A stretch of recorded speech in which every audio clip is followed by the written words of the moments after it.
Hi hello அனைவருக்கும் வணக்கம். So 3 stocks 20 வருஷத்துல மில்லியனர் கிரியேட் பண்ணியிருக்கு.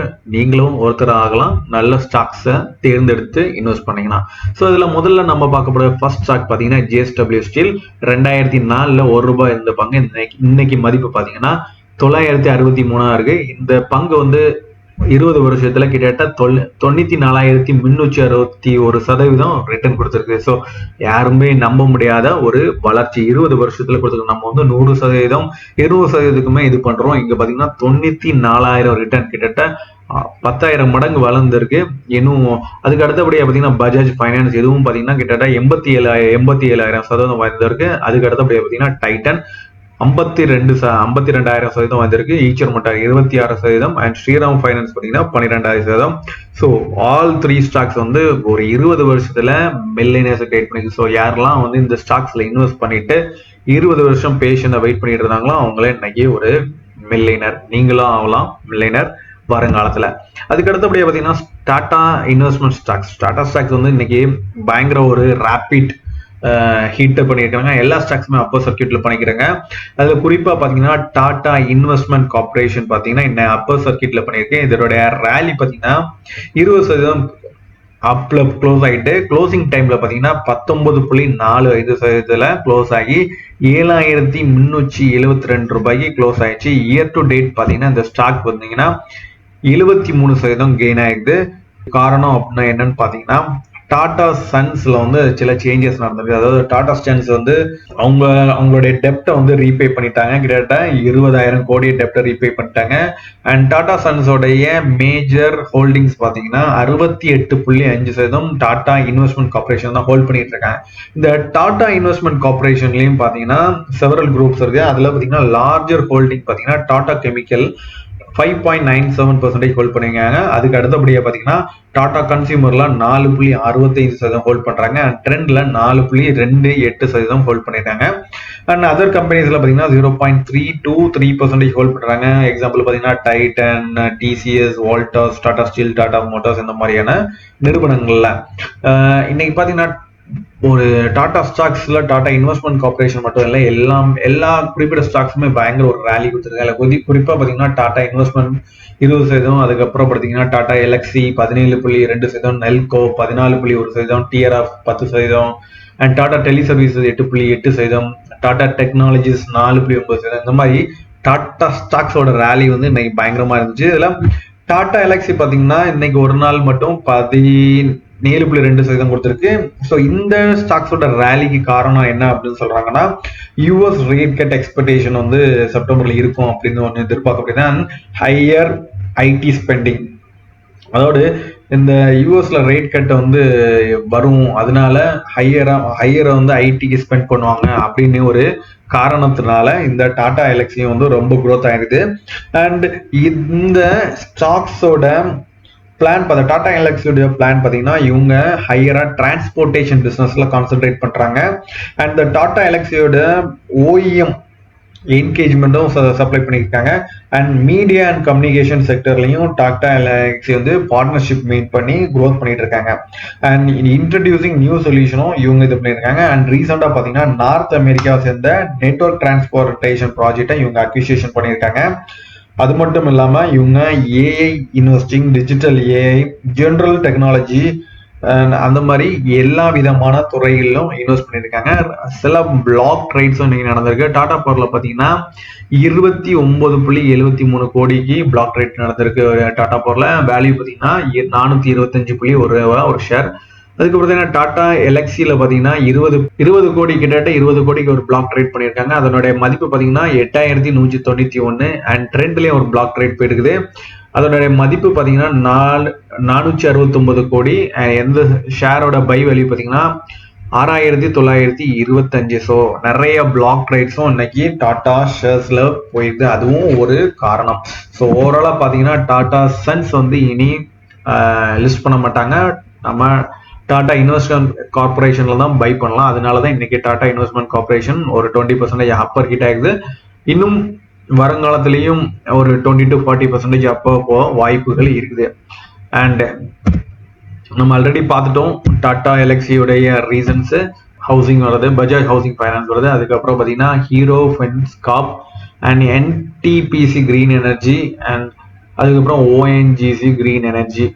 ஸோ இதோட பேரண்ட் கம்பெனி பார்த்தீங்கன்னா ஓஎன்ஜிசி. ஸோ நீங்கள் வந்து அதாவது கோட்டா ஷேர் ஹோல்டர் கோட்டால எலிஜிபிலிட்டி உங்களுக்கு வேணும்னா இந்த இவங்களுடைய பேரண்ட் கம்பெனிஸ்ல ஒரு ஸ்டாக்ஸ் நீங்க பை பண்ண, அதாவது பஜாஜ் ஹவுசிங் ஃபைனான்ஸ்ல நீங்க வந்து கோட்டால ஐபிஓ அப்ளை பண்ணோம்னா பஜாஜ் ஃபைனான்ஸ் அல்லது பஜாஜ் பென்சால ஒரு ஷேர் நீங்க வாங்கிக்கணும். அதே மாதிரி ஹீரோ மோட்டா காப்ல பாத்தீங்கன்னா ஹீரோஃபின் காப் ஐபிஓ அப்ளை பண்ணோம்னா நீங்க ஹீரோ மோட்டா காப் கம்பெனில ஒரு ஷேர் வச்சுக்கணும். ஸோ இந்த மேஜர் பேரண்ட் கம்பெனில நீங்க ஒரு ஷேர் பை பண்ணியிருந்தா நீங்க ஷேர் ஹோல்டர் கோட்டா மூலமா அப்ளை பண்றதுக்கு எலிஜிபிள் ஆகும். ஸோ இந்த ஷேர் ஹோல்டர் கோட்டா மூலம் உங்களுக்கு அப்ளை பண்றதுக்குனால உங்களுக்கு இந்த ரேஷியோஸ் மாறும், உங்களுக்கு ஈஸியா மேபி கோட்டா கிடைக்கிறதுக்கு ஒரு வாய்ப்புகள் இருக்குது. ஸோ அதுக்கு அடுத்தபடி அப்படின்னா ஜியோ ஃபைனான்ஸ் சர்வீஸ். ஸோ அடுத்த master stroke from Reliance. So என்ன ஆச்சுன்னா செபி வந்து இவங்களை ஃபாரின் இன்வெஸ்ட்மெண்ட்க்கு வந்து 49% வந்து ஹோல்ட் இன்வெஸ்ட் பண்ணலாம் ஜியோ ஃபைனான்ஸ் சர்வீஸ்லாம் அப்படின்னு பெர்மிஷன் கொடுத்துட்டாங்க.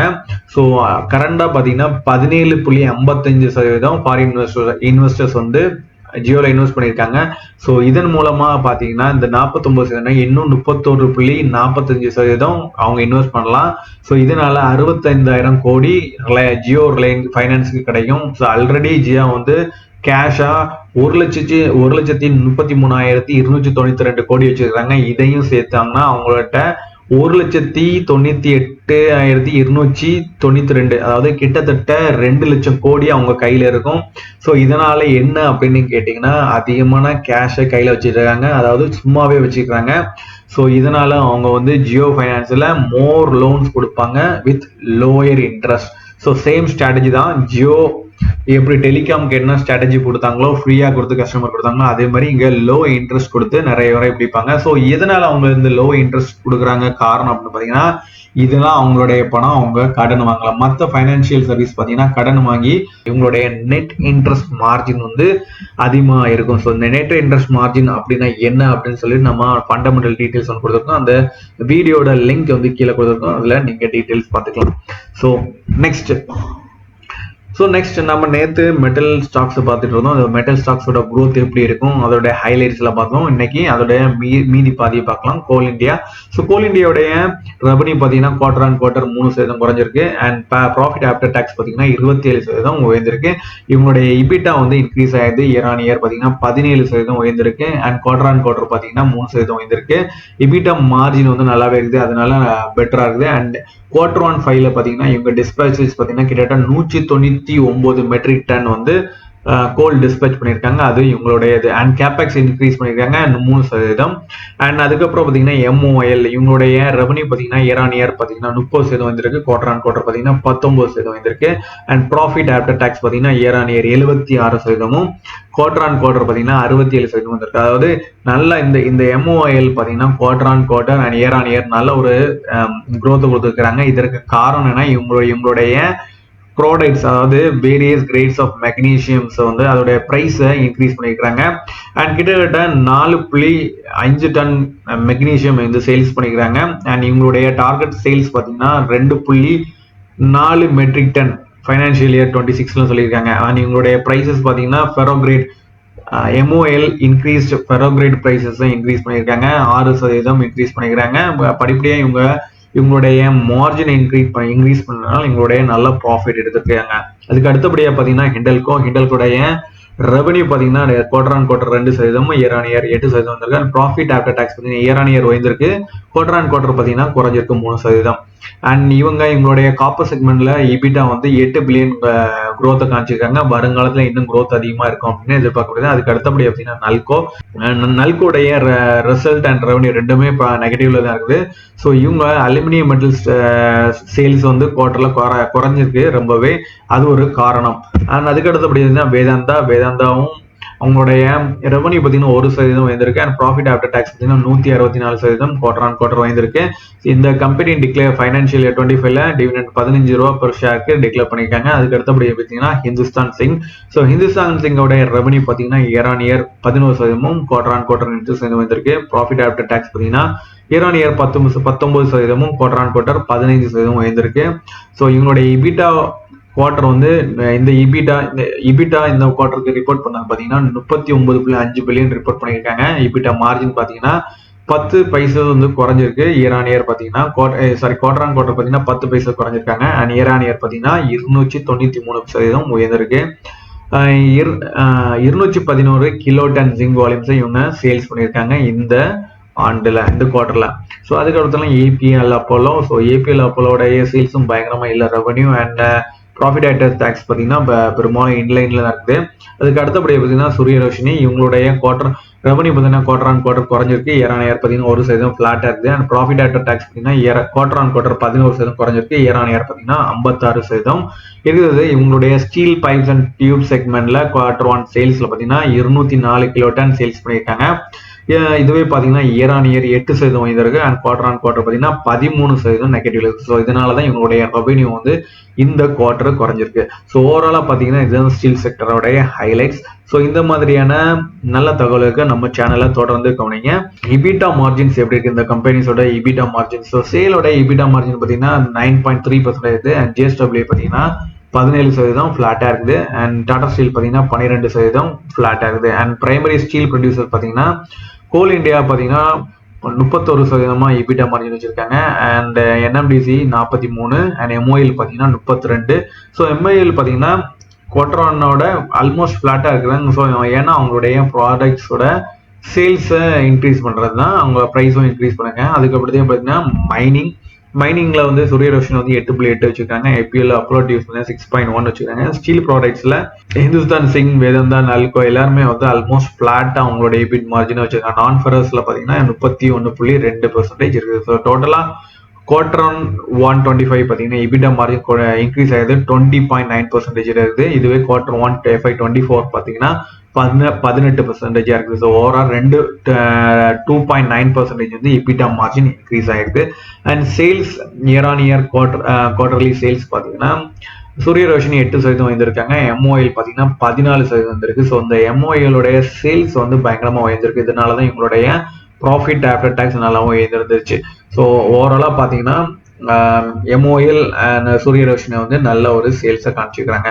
ஸோ இந்த மாதிரியான நல்ல தகவல்களுக்கு, பங்குச்சந்தை சார்ந்த தகவல்களுக்கு நம்ம சேனலை தொடர்ந்து ஃபாலோ பண்ணுங்க. சப்ஸ்கிரைப் பண்ண எல்லா நல்ல